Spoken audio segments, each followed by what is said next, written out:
All right, so today we're going deep, really deep, into the world of Mozart.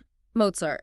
You know him. Of course. Everyone knows Mozart. The child prodigy. Right, the child prodigy. But was that all he was? I mean, what about the revolutionary opera composer? What about the guy who struggled financially his whole life as an adult? Yeah, we're talking about the real Mozart. Yeah, going way beyond like Twinkle, Twinkle, Little Star. Yeah. To really kind of get into who he was. Yeah. And to guide us on this journey, we're using an episode from the Classical Crescendo Podcast. Awesome. And it's interesting because, we get stuck on this narrative of him as this child genius. Right. And we kind of forget that he's this complex person behind all this amazing music. Yeah, and it's easy to get stuck on that one narrative. Yeah. But there's so much more to him than that. Exactly. Okay. And to really appreciate his genius, I think we need to put him back in the context of the world that he lived in. For sure. So imagine 18th century Vienna, Okay. bustling hub Yeah. of musical innovation. A lot going on. Cities buzzing with new ideas. A lot of change happening. And this is a place where, the old rules of aristocratic patronage are giving way to this new world of exciting public concert halls. Yeah, that's such a crucial point. Yeah. Because that shift created the perfect environment for someone like Mozart Yeah. to break free from those old constraints and really, make his own mark. Yeah. Forge his own path. And even as a kid, it seems that he was kind of itching to do that. Yeah. The podcast mentions that he started composing when he was 5. 5 years old. Unbelievable. Yeah. And by 6, he was already performing for royalty. Wow. And he went on these European tours, and they were grueling. Oh, yeah. But he was exposed to all these different styles. All kinds of music. And I can't help but think that those experiences were what planted the seeds for his later independent spirit. Yeah, absolutely. He was soaking it all up, developing his own unique style. Yeah. And that drive for independence, it really comes through in his clash with Archbishop Colloredo. Oh, yeah. This wasn't just a disagreement. No. This was like Mozart rejecting the stifling world of court music. Like, forget this. I'm out of here. Exactly. I'm going to Vienna to be a freelance composer. Such a bold move. So risky. But I guess it shows how much he believed in his own talent. Totally. He was like, I can make it on my own. I don't need you. Yeah. And it's fascinating to see how that boldness kind of gets reflected in his music, particularly his operas. Yeah. Mozart didn't just want to entertain with his operas. He wanted to use them to explore social issues, even psychological depths. Yeah, he was pushing boundaries. Really ahead of his time. Yeah. The podcast highlights 3 operas that really showcase this revolutionary approach. Okay, which ones? So first up, we have The Marriage of Figaro. Okay. It's like this comedic masterpiece that kind of cleverly satirizes the whole aristocracy, Yeah. witty dialogue, Love it. intricate ensembles, and of course that vibrant overture. Oh, yeah, the overture. I've heard that right. Of course, who hasn't? It's like a mini symphony itself, setting the stage for the whole opera, Right. introducing all the key themes. It just pulls you in right away. It does. And then we have Don Giovanni. Okay, a little darker. Yeah, this one goes way deeper, kind of exploring morality, justice, consequences of a life that's really just devoted to pleasure. Oh, wow. And Mozart's score is just brilliant here. He shifts between these really lighthearted melodies and this impending sense of doom. You can almost hear the conflict. Yeah, mirroring the duality of the main character. It's like you can hear his inner struggle in the music. Exactly. That's what's so amazing about his operas. Yeah. The way he uses music to reveal the inner lives of the characters. And then finally we have The Magic Flute. The magic flute. This one's full of symbolism, those big ideas of the Enlightenment reason, wisdom, the search for truth. A lot to unpack there. This wasn't just your typical opera. He pushes vocal boundaries. He creates these otherworldly soundscapes. And he gets us thinking about these deeper philosophical questions. Exactly. Mozart wasn't just a musician. He was a product of his time, Yeah. deeply engaged with all those big intellectual currents of the Enlightenment. It was a time of upheaval and new ideas. Yeah, questioning authority, pushing for social reform. And you can hear that reflected in his music. You can feel the energy of the time. So we've got Mozart, the rebel, Mozart, the opera innovator. But what about Mozart, the master of instrumental music? The symphonies, the concertos. Yeah, they're just iconic. Some of the most beautiful music ever written. And he didn't just follow the rules. He bent them, expanded them, pushed the boundaries of expression, complexity. He took the existing forms and made them his own. Totally. Take his Symphony No. 40 in G minor, for example. Okay. It's full of this raw emotion, almost heartbreaking. Yeah. The podcast even suggested it might reflect some of his own personal struggles at the time. Makes you wonder what was going on in his life. You could almost hear him pouring his heart out through the music. Powerful stuff. And all that emotion is channeled through this really intricate technique called counterpoint, where multiple melodic lines kind of intertwine and create this incredibly rich texture. It's like a musical tapestry. And Mozart was a master of this. He was. You can hear it in so many of his symphonies, especially in the Jupiter Symphony, his final symphony. Yeah, the Jupiter, a masterpiece. I mean, it's just breathtaking, one of the most incredible pieces of music ever written. It really is. It's like he took all of his genius, all of his skill, and just poured it into this one grand statement. A culmination of all his work. And the way he weaves those complex musical themes together in the final movement, it's just mind-blowing. Blows me away every time. And this symphony was a huge inspiration for composers like Beethoven. Yeah, Beethoven was a huge fan. He was a massive fan of Mozart's Piano Concerto 20 in D minor as well. Oh, yeah, that concerto is electrifying, full of dramatic intensity. It's like you can hear the thunder rolling in those opening chords. And the way the piano and orchestra interact, Yeah. it's like they're having a conversation. It's magical. Pure magic. Mozart pushed the boundaries of the concerto, and that's a big part of what makes his music so enduring. It still feels fresh and exciting even today. Exact. It's timeless. Timeless. Yeah, that dramatic intensity is just something else. But, Mozart, as much as he was a master of drama, he could also create moments of pure serenity. Absolutely. And actually, the experts over at Classical Crescendo have put together a little Mozart starter pack for us. Oh, cool. And a selection of pieces that really showcase his range. Yeah. Like the full spectrum of his genius. And they suggest starting with the Requiem Mass in D minor. Oh, wow. It's a monumental work that captures this whole range of human emotions. Yeah. There's this profound sense of sorrow, of course, Right. given the context. But then there's these moments of radiant beauty, Oh, yeah. hope, even a touch of defiance. It's a powerful piece. It's amazing. Especially knowing that he died before finishing it. It's true. It's shrouded in all this mystery. I've always been so fascinated by that. Yeah. It's like we're getting this glimpse into his creative process, almost as if we're right there beside him in those final days. Like looking over his shoulder. Yeah, exactly. Yeah. But let's shift gears for a second and explore Mozart's lighter side, shall we? Okay, let's do it. So, you're probably already familiar with Serenade number 13 in G major, better known as Eine kleine Nachtmusik. Of course, a classic. I can't help but smile every time I hear that piece. Me too. It's just so charming. Effortlessly charming. Like, he bottled up the essence of a perfect summer evening. And turned it into music. Exactly. It's like a breath of fresh air. But there's more to it than just those pretty melodies. Oh, yeah.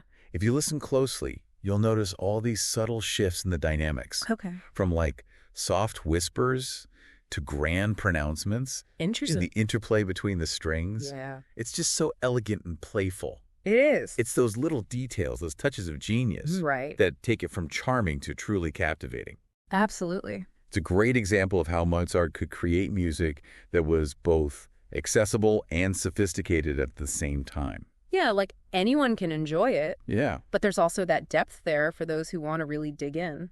Speaking of digging deeper, the Classical Crescendo folks also recommend checking out the Piano Sonata number 11 in a major. Okay. This one's got a little surprise tucked away inside. Yeah. The famous Rondo alla Turca. Oh, I love that one. Have you heard it? Of course. It's so catchy, it gets stuck in your head. Those melodies, that driving rhythm. That Turkish flavor. Yeah, Mozart was a true cosmopolitan composer. He was ahead of his time. Always eager to incorporate different musical influences into his work. A true innovator. And that Turkish element really comes through in the percussion. Right. Almost like you can hear the clash of cymbals and the rumble of drums. Like you're being transported to another place. You can't help but tap your feet along. It's so playful. It's infectious. It is. Oh, and speaking of energy, we can't forget to mention the Clarinet Concerto in A major. One of his last works. One of his last instrumental works. And it's truly a masterpiece. It is. It's like he poured all of his love for the clarinet into this one piece. And for his friend Anton Stadler, the clarinet virtuoso. It's so beautiful, full of warmth, tenderness, virtuosity. You can hear the full range of the clarinet. The way he blends it with the orchestra is just seamless. Like they're having a conversation. A musical conversation. Creating this beautiful tapestry. So there you have it, a little Mozart starter pack to kind of whet your appetite. The great place to start. And of course, this is just a tiny taste of the incredible feast of music that Mozart left behind. Oh yeah, there's so much more to explore. Countless other symphonies, concertos, operas, chamber work. A lifetime of listening. But remember, as you're exploring his music, think about the man behind those notes. The rebel, the innovator, the artist. The man who faced challenges and setbacks, just like all of us. It's that human element that makes his music so powerful. So relatable, so enduring. And it makes you appreciate his genius even more. It does. You know, listening to Mozart can feel like having this conversation across the centuries. Yeah. It's like he's reaching out through time and touching our hearts with his music. It's a powerful feeling. But now, let's shift our focus to his legacy. Okay. How has Mozart shaped the world of music? Wow, that's a huge question. It's hard to even imagine Western classical music without him. I know, his influence is so vast. I mean, first and foremost, he revolutionized those existing musical forms. Right. He took the symphony, the concerto, the opera, these forms that were already there, Yeah. and he pushed them to their limits. He expanded the possibilities of what they could be. And by doing so, he really paved the way for the Romantic era in music. Oh, yeah. Composers like Beethoven, Schubert, Tchaikovsky. They all studied Mozart's scores. They were inspired by his innovations, his genius. And they built upon his legacy. Like, he provided the foundation upon which so much of Western classical music was built. It's incredible. But his influence extends far beyond the concert hall, doesn't it? Oh, absolutely. It's amazing how his music has become this part of popular culture. It's everywhere. Think about how often you hear a Mozart melody Yeah. without even realizing it. In movies, TV shows, even advertisements. Yeah, it's woven into the fabric of our lives. It really is. And it's a testament to the universality of his music. It transcends cultural and linguistic barriers. You don't need to understand German to be moved by the beauty of Eine kleine Nacht music. Or to feel the drama of the Requiem. Exactly. His music speaks this language that everyone can understand. Yeah. The language of emotion. It's the universal language. And then, of course, there's the educational aspect. Mozart is essential to music education. Generations of musicians have learned their craft by studying his scores. Right. They learn the fundamentals of melody, harmony, form, counterpoint. All the building blocks of music. All thanks to Mozart. But, you know, maybe Mozart's most enduring legacy is the way that he humanizes this whole idea of genius. In what way? We often think of geniuses as these otherworldly beings. But Mozart reminds us that even those blessed with extraordinary talent Right. face challenges. Yeah. They experience heartbreak. They grapple with everyday realities. He was a real person. He was a real person, not just a name in a textbook. And that makes his achievements all the more impressive. Yeah, because he created all of these masterpieces despite the challenges that he faced. It's really inspiring. It reminds us that genius isn't just about innate ability. It's about dedication, resilience, a relentless pursuit of one's art. You got to keep going even when it's tough. And I think that's a message that resonates with anyone who's ever strived for excellence. No matter what their field. Exactly. Yeah, it really is. And it's inspiring to think about, you know, how much he accomplished in his short life, especially knowing that it wasn't always easy for him. Yeah, definitely. And that brings us back to the question we posed at the beginning of our deep dive. Oh, right. The one that's been simmering in the background this whole time. You know, knowing the complexity of his life, the highs and lows, the struggles, the triumphs, you know, the sheer humanity of it all. How does that change your perception of Mozart's music? That's a really good question, and one that I think deserves a lot of reflection. For sure. But I'd be happy to share how my own perspective has shifted. Yeah, I'd love to hear that. What stands out to you? Well, for me, you know, understanding the context of Mozart's life has added this whole other layer of depth and meaning to his music. Okay. It's like, you know, imagine looking at a beautiful painting. Yeah. And then learning about the artist's life, you know, their struggles, their inspirations. Okay. Suddenly the colors seem richer, the brush strokes, you know, more meaningful. Difficulty seeing it with new eyes. Exactly. Like take the Requiem, for instance. Yeah. Composed when Mozart is facing his own mortality. He was grappling with illness and, you know, the possibility of death. Heavy stuff. It just infuses the music with this poignant beauty, this sense of bittersweet acceptance. Almost like you can hear it. You can feel it. Yeah, it's palpable. And it's like we're hearing his own farewell woven into those haunting melodies. Yeah, the music takes on this whole other dimension. Totally. And then on the flip side, you have the sheer joy and exuberance of something like eine kleine Nachtmusik. Oh, yeah.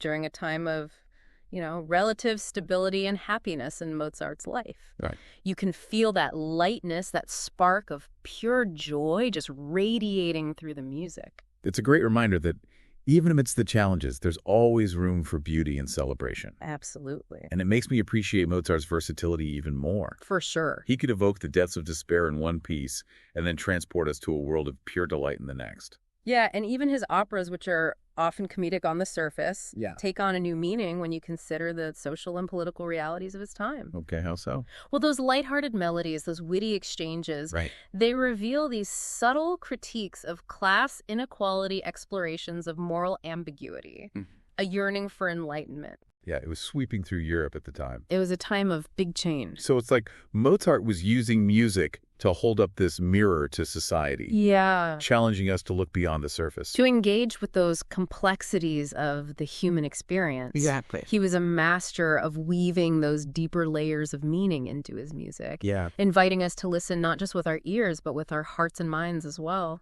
So knowing Mozart's story enhances the listening experience, makes it even richer, more meaningful. Definitely. It's like unlocking a secret code. Wow. Revealing these hidden treasures that I might not have noticed otherwise. That's a great way to put it, but I'm curious, what about those who might say, I just want to enjoy the music. I don't need to know all the biographical details. Yeah, I totally get that. Right. Music has this inherent power to move us, to connect us. Regardless of, whether you know about the composer's life or not. Exactly. Sometimes, you just let the music wash over you. Surrender to the beauty of the sound. Exactly. But I think for those who are curious, who want to dig a little deeper, understanding Mozart's life can just add another dimension to that experience. Okay. It's like admiring a beautiful building from afar and then taking a guided tour to learn about its history, its architecture, the stories behind its creation. You gain a whole new level of appreciation. Exactly. It's not about diminishing that emotional power of Mozart's music. Right. But rather enriching it with a deeper understanding of the man who created it. Seeing the human being behind the genius. Yeah. The struggles and triumphs that shaped his art. And how those experiences found expression in, some of the most beautiful music ever written. And I think that's what makes Mozart so enduring. Absolutely. He wasn't just this brilliant composer. He was a human being. He was. Who experienced the full spectrum of human emotions. And he channeled all of that into his music. And created a legacy that continues to resonate with us. Centuries later. Incredible. This deep dive has certainly given us a lot to think about. It really has. I feel like I'm hearing Mozart's music with fresh ears now. Me too. Appreciating not just the beauty of the melodies, but also the depth of emotion. Yeah. The echoes of his life experiences woven into every note. Exactly. It's amazing how music can transport us through time, connect us to the past, to the human experience. It's a powerful thing. And I hope our conversation has sparked renewed curiosity in Mozart's world. I hope so too. We encourage you to explore his music further. Yeah. To discover those hidden layers of meaning and beauty that are just waiting to be uncovered. There's so much to discover. And perhaps as you listen, you'll hear not just the melodies, but the echoes of a life lived fully. A life that continues to inspire us. Centuries later. Keep those speakers humming. Let Mozart's genius continue to fill your world with beauty and wonder.